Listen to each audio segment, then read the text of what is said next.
I remember saying back in 2012, like, I'm going to do that someday. And I counted that I said no to that 9 times before I finally said yes during the pandemic and said, listen, I'm going to go get certified in this coaching program. And I literally was like, I have no idea what I'm going to do with it, what's going to happen. I'm just open heart, open mind. This is what I've said I wanted to do for years. I'm just going to pull the plug and do it. And that was the start of where I am right now. Hello, you are listening to the Late Bloomer Living podcast. It's season 4, and here we are still reimagining, rethinking, and redefining what it means to be in midlife and what's possible as we age. We are gathering energy, momentum, and excitement for our next chapter via candid conversations with other midlifers about their own pivots, pitfalls, and triumphs. I'm Yvonne Marchese, your host, and I'm so happy you're here. I created this podcast to give you inspiration and let you know you're not alone in feeling stuck in midlife. Both men and women are welcome here, but if you are a woman, I also invite you to join the Age Agitators Club for Women, where we come together monthly to hatch our plans for making waves as we age. Being part of this community for women will remind you on a regular basis that you're not too old, and it's never too late to do that thing you've been thinking about. You can find more information at latebloomerliving.com/community, and I hope to see you there. Hello, my friend. Today, I've got a really special guest with me. This is a long time coming because I've been wanting to have her on the podcast for quite some time. She's someone who has made a remarkable transformation in her career. I'm chatting with Sara O'Brien, who had a thriving career in marketing, advertising, and brand strategy, working with advertising agencies, hospitality brands, tech startups. She had the big job in the big city, but having children and trying to balance her work life and home life became a challenge. These are the challenges we face in midlife, right? I mean, how do you balance a big career with being a wife and mom? Then an unexpected turn of events gave her the opportunity to take the reins of her own dreams. You're about to hear all the details about how she transformed her life and career. Today, Sara is a leadership coach for other women who want to build a career that is fun, fulfilling, and impactful without burning themselves out. Her story is packed with wisdom, resilience, and lessons for anyone at midlife who's contemplating their career journey. So stick around as Sara shares her insights, her journey through imposter syndrome, who doesn't know about that, and how she's helping women navigate their midlife careers. She's a true inspiration, and I cannot wait for you to hear her story. So without further ado, here's Sara O'Brien. Let's go. Hey, Sara, thanks so much for being with me today. I'm so happy to be here with you. It seems like such a long time coming, doesn't it? It really does, right? Like thinking back to all that time ago when we met to now and how much has changed and evolved since then. So much has changed. When I met you, I didn't have a podcast, first of all. I was doing photography and I was trying to figure out how to do less photography on the weekends. That was a major goal for me at the time because a lot of family photography stuff always ends up on the weekends. Right. And I wanted more time with my kids and things like that. And so I found this course on branding photography, and I really started going down that road. And I saw that you were doing this in-person branding workshop, and I actually pulled a branding client of mine and said, hey, he was just starting a real estate business. And I'm like, hey, this looks really cool. Do you want to go to this with me? And so we went, and I remember watching you and being like, who is this? Who is this wonderkind? Because you struck me as being so young, first of all. And so I was like, I want to be her when I grow up. Oh my gosh. Because you just seemed so on the ball. I think you had a partner too. Both of you were very, very impressive. And anyway, it was a great experience. And then we just kept in touch after that. Mm-hmm. Yeah. Yeah. That's so funny. Well, I also remember that event that a lot of the people that came, I knew through some touch point, right? And then you showed up, and I think you registered very like not too far in advance. So I don't think I knew you were coming. I was like, oh my gosh, somebody came that I don't even know. That's amazing. And actually, it's so funny because I didn't go with this in mind, but one of the people that I met at your workshop ended up hiring me to do branding photography. I don't know if you know Oh that. my gosh. No, And I did not know yeah, that. we had a great session and I was like, oh my gosh, that's amazing that happened. There So you go. all Yeah. kinds of good things came out of going to that session. Thank you. Right. That's amazing. I did not know that. And so much has changed, as you said, since then. So, I have to think back. God, that was probably 4 or 5 years ago, I'm Mhm. guessing, Yep. and maybe longer.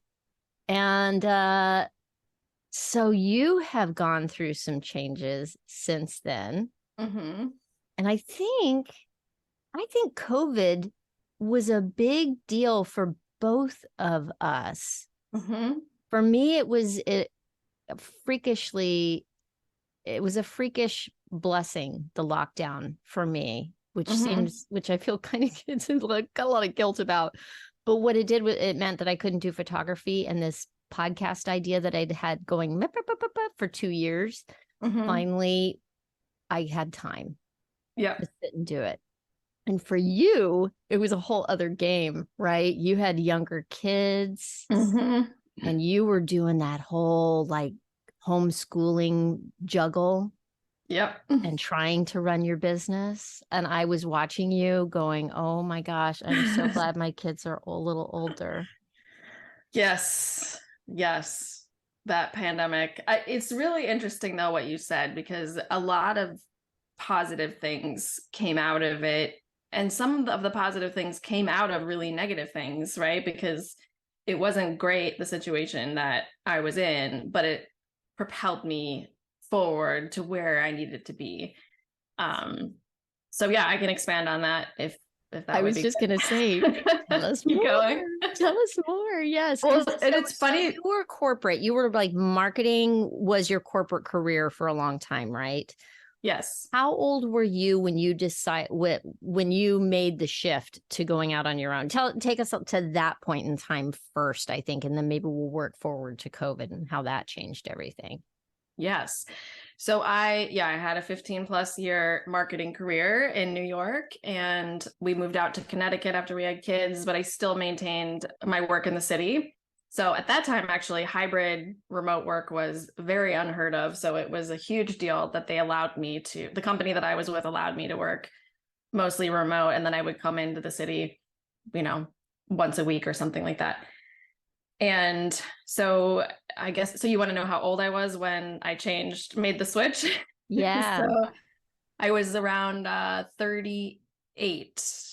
Yeah, almost 38 when I had been hired by a startup that wanted me to take their brand forward, similar to what I did with another company that I had been with. I was more in the corporate B2B space.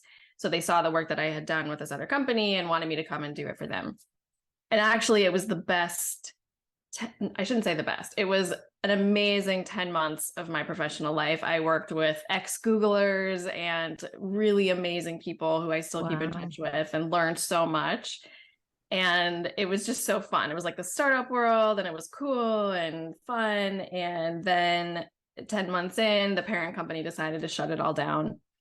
And I was out of a job. And again, at that time, the hybrid, the remote stuff was very it wasn't a thing. Yeah, And that was so 2018, right? 2018. Yep. Yeah, so pre-pandemic. So that changed. Yeah. That Yeah. was really the watershed moment for working from Right. home. Okay, cool. Right. So you end up, oh my gosh, laid off or whatever. I've been there a couple of times and both have been massive life shifts for me. So what did you end up doing from there? Oh my gosh. Yeah. So we had just bought a home. It was very stressful, but at the same time, my kids were starting to get just into a phase where they had a lot more activities. So it was very different than when they were in daycare and could just go somewhere for a day. I started to see how life was evolving. And I was working with a recruiter who literally said to me, you can have the big job in New York. Like you can make a lot of money. And basically he didn't say this, but you're going to have to like give up your whole life and be available 100% of the time. And I think, my husband was kind of like, how much money can you make? And I'm like, I don't want to do that, but it was like, I would have had to go into the city, every day and be available 24/7 pretty much, lead global teams. And he's like, so you can have that job, or you can downshift and take like a lower, and still make like 6 figures, but like a lower end of the salary range and not a leadership position, like report up to somebody. And I remember saying to myself, like, those two options sound terrible. Because either I give up my whole life to make a lot of money, or I report to somebody who probably isn't even as experienced and talented that I am, and basically give up my own professional capabilities, right? I was like, that sounds terrible. So I was like, you know what? Like, I'm just going to start my own business. I always wanted to do it. But at that time, I really just felt like I would just step into the marketing space and try to do marketing. And so that's how you and I met, because at first I thought I would try to help small businesses in the area with marketing. That's how I started my business. But a lot has changed since then. So let me know where you want me to go from here. It sure has. It sure has. So let's fast forward to COVID and that struggle, and how, because that really has brought you on the journey to where you are now, right? Yeah. Yeah.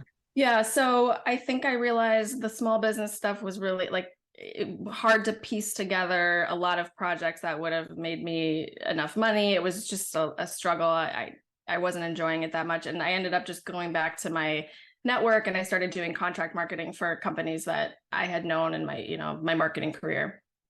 And that actually was fine. I was making, decent amount of money. I had flexibility, but it started to become a job again. And I have to say, like, during COVID, I actually had it pretty good, because my husband still could go to his job. And so basically what we ended up doing, so I had a kindergartner and a third grader during COVID. And so I realized very quickly that it was very hard to do both, like try to get work done while they were doing virtual school. Like a kindergartner cannot do virtual school. It was a disaster. No. There were a lot of tears, and it required. I'm laughing, but it's just because, it's that if you don't laugh, you'll cry kind of. I can imagine. Yeah. I can imagine what that was like. Right. But for example, if parallel lives, right? If I would have taken that big job, I would have had to work while they were doing school. And I don't even know people did that, right? Like people had the big jobs and they took care of their kids at the same time. So you do figure it out. You like when you're pushed against the wall, like we tend to figure things out. Right. Oy. But so what I decided to do was I focused on my kids during the day. My husband would come home like as soon as humanly possible from his job. I would throw dinner at everybody and throw the children at him. And then I would hole myself up and work from like 6 until whatever time at night. But I was working part-time anyway. So it was like, I just put in my hours at the night. But all of a sudden I just remember I had this moment where I was like, what the hell am I doing? Like, right. I have the flexibility, I have my own business, and I'm not enjoying this that much. Like, this is work that I've been doing for 15 plus years. I don't feel really challenged. It's boring, and even though I was good at it, I was just like, I don't know what I'm doing anymore. And so I had learned about coaching in 2012. I meant like a director of the account I was working on. I used to work on the MasterCard account in New York. And he left and did his own coaching business and told me about it. And I remember saying back in 2012, like, I'm going to do that someday. And I counted that I said no to that 9 times before I finally said yes during the pandemic and said, listen, I'm going to go get certified in this coaching program. And I literally was like, I have no idea what I'm going to do with it, what's going to happen. open heart, open mind. This is what I've said I wanted to do for years. I'm just going to pull the plug and do it. And that was the start of where I am right now. I'm getting the tingles. When you give up control over everything, it's like, and how many times I still have to teach myself that lesson over and over again. But yeah, that was a pivotal moment of universe. I don't know what's happening, but please take over because I don't know anymore. That is that is that thing of stepping out and trusting that the net is going to be there. It really is. And that's, I love that. So what are you doing with the coaching? I realized that I wanted to help women like me who built their careers for 10 plus years and loved all the professional aspects of their lives, and also feel like either something is missing, they're not really sure why. Like there seems to be a point in women's professional paths, and it seems to be around the 10 plus year mark, where they turn around and they're like, I've been building this thing for 10 plus years and what the hell am I doing? And it's for a variety of reasons, right? It's like maybe they veered down a path that doesn't really feel right to them. Maybe they're trying to level up as a leader, and for some reason it's just not working. They're trying to get to a level and it's just not happening for them and they don't know why.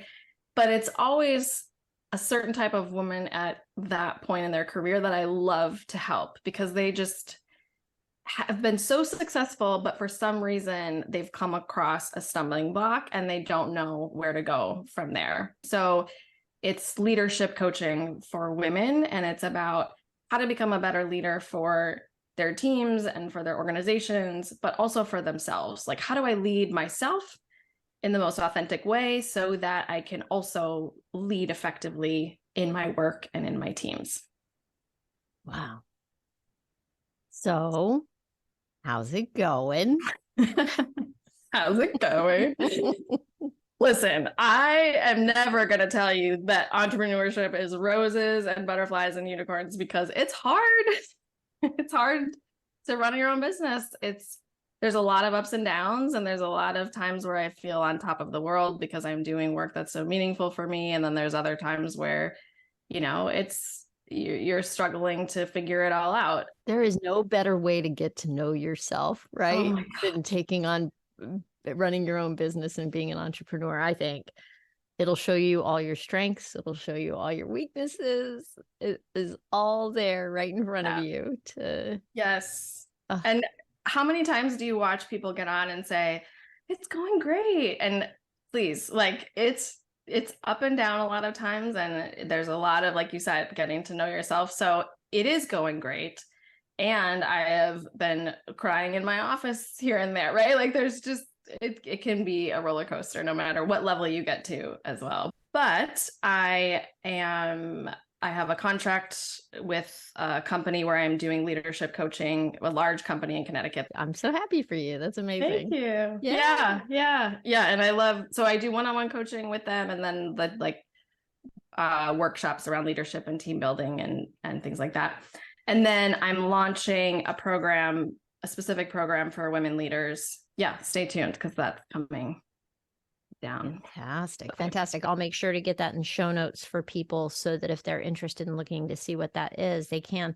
Before we got on the phone, I was looking at your LinkedIn. I was looking at your website, and I found this training, and I was like, ha ha ha ha. I wanted to ask you about it because I could relate, and so I signed up. I say, for your imposter syndrome training. And I wanted to ask you about the origins of that. And I'll just say that for me, the imposter syndrome thing was what kept me. Well, I had a lot of reasons for not starting the podcast that were very valid. I had kids with busy schedules and the photography business, and I was trying to grow that. And it's like, stay on target, but still this podcast idea kicked around for 2 years and kept niggling at me.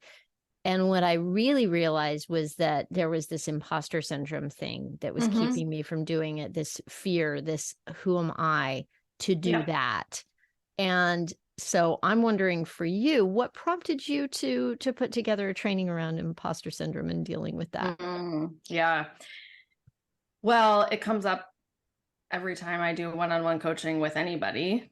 And when I say imposter syndrome, some people resonate with that term and some people don't. But what it really means is that's how I explain it, at least.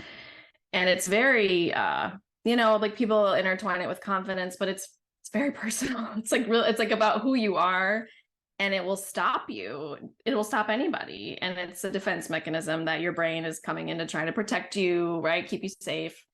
And so I heard this. So again, some people say imposter syndrome when I'm coaching with them, and some people just tell me a version of that story. But I realized everybody has it. Doesn't matter who you are, right? You have a version of it. And I talked about it so many times that I was like, well, this must I need to do training about this. It must be able to help somebody, right? Yeah. I agree. I do think everybody has that in them. And I'm glad you said that, because I can't tell you how many times I've had friends or other people who've talked about this podcast and talked about my guests that have been on, that are people like you who are very impressive, frankly. And they look at what those people have accomplished and done, and they think, well, that's all fine and good for them, but that's not me. Who am I to do something like that? And so I just wanted to kind of pull that forward for a minute for anybody who's listening right now, to say you are not alone. And every single person I've spoken to on the podcast, no matter their resume, no matter their impressive credentials, most of them have admitted to having that feeling at some point or another. Yeah, 100%. Like I said, I've never talked to somebody who doesn't have some form of it. And the only way that I have gotten to where I am today is learning about it, what it means, where it comes from, and getting to a point, it doesn't go away, sorry to say, getting to a point where I can hear it and not take it seriously. Yeah. How do you, so you're quite a bit younger than me. I'm going to be 55 in July, and you're 42? Yep. I'll be 43 this year. Yeah. When did you start identifying as midlife? Let's call it. Do you know? I think 40s. Yeah. Yeah. Something really felt different after I turned 40. And turning 40 didn't really faze me. I was like, oh, cool. Like, and then I started to notice things happening with my skin and, I don't know, different things. And I was like, oh, okay, here we are. Here we are. Yeah. Yeah.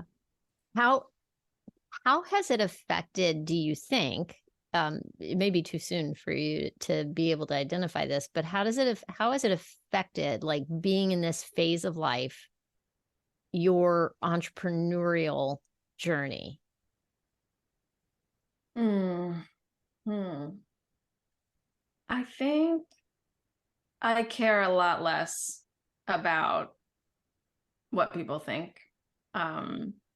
I know when I first started out as an entrepreneur, it really, especially on LinkedIn, all these people that I worked with are now going to see what I'm doing. And I thought about it all the time. Like, oh gosh, like, what are they going to think? And I don't know. Now I'm just like, what I realize is that people's ability to hold space for other people in their brain is so small. So even if they do see something I do and judge me, there's no way they're thinking about it when they go to bed at night, right? They might have a judgment about it for a split second, and then they're on to their own stuff, right? So yeah, I care a lot less about how people perceive me. I'm not immune to it. I still, but it gets easier as I age. I think that was what I would say. Yeah. Yeah. That makes a lot of sense. A lot of people claim that as they get older, that they don't care what people think anymore. I don't totally believe that, but I do think for myself, it's true that I care less, and that while I might still care, I'm not going to let it stop me from doing what I feel I need to do. Bingo. The way I may have when I was younger. Yeah. You know? Oh, 100%. Yeah. Yeah. Right. It doesn't, I would love to say I don't care. That's not really true, but I care. That's exactly right. It doesn't influence what I do as much. Yeah. Yeah. Mm-hmm. I'm so excited. I mean, again, I want to be you when I grow up in so many ways. You just I'm always so impressed with you every time we connect and talk, and I'm excited for the new journey that you're on. I wish you well with it. Thank you so much. Yeah. Really This exciting. was so fun. So how can people find you and connect with you to work with you? Yeah, I've been in a little bit of a hole working on launching this program, but usually I'm on LinkedIn almost every day. And I've been doing audio events that have been getting a lot of traction, usually around confidence and things like that. So find me on LinkedIn, I would say. I need to get another one on the calendar. I was doing them every 2 weeks, but yeah, I've been in a little bit of a hole. So yes, as you do when you're launching something, right? Well, such a thrill, so exciting. So people can find you on LinkedIn, and you are just under your name, right? Sara O'Brien, and that's Sara without an H. And I will have links to you in the show notes for anybody who's driving and can't go look things up right this second. Perfect. Yeah, I think all my contact information is there too. So that's probably the best spot. Fantastic. Well, thank you so much for being with me today. I totally appreciate it. This is so fun. Thank you for having me. I'm glad we finally made it work, right? Me too. Well, there you have it. Wow, what an inspiring conversation with Sara. I hope you enjoyed hearing about her journey as much as I did. You know, there were a couple of key takeaways that really stood out to me. First, the importance of embracing change, even when it's unexpected. Sara's decision to get her coaching certification during the pandemic was a courageous move, and it's a reminder that it's never too late to pursue your passions and pivot your career. And second, imposter syndrome. It's something many of us face regardless of our age or accomplishments. It's that little voice in our heads that questions our abilities and holds us back. If you want to connect with Sara and learn more about her coaching, be sure to check out the show notes for links where you can find her. Ooh, by the way, this conversation with Sara was recorded in the early summer. I sometimes record these interviews months before you end up hearing them. And guess what? Since we spoke, Sara has launched her own podcast called Lead Easy, where she dives into the question, and I love this, what if effortlessly being yourself is the leadership secret you didn't know you needed? Doesn't that sound juicy? I love that question. She's doing incredible work, and I know you'll find her insights valuable, so go check it out. Also, if you enjoyed this episode, I'd love it if you could take a moment to leave a review on your favorite podcast platform. Your feedback is important, and it helps this podcast to reach even more people on their own late bloomer journeys. Thank you for joining us today. I can't wait till our next episode. Until then, bloom like you mean it. I hope you have a fantastic week. Stay safe and well. Talk soon.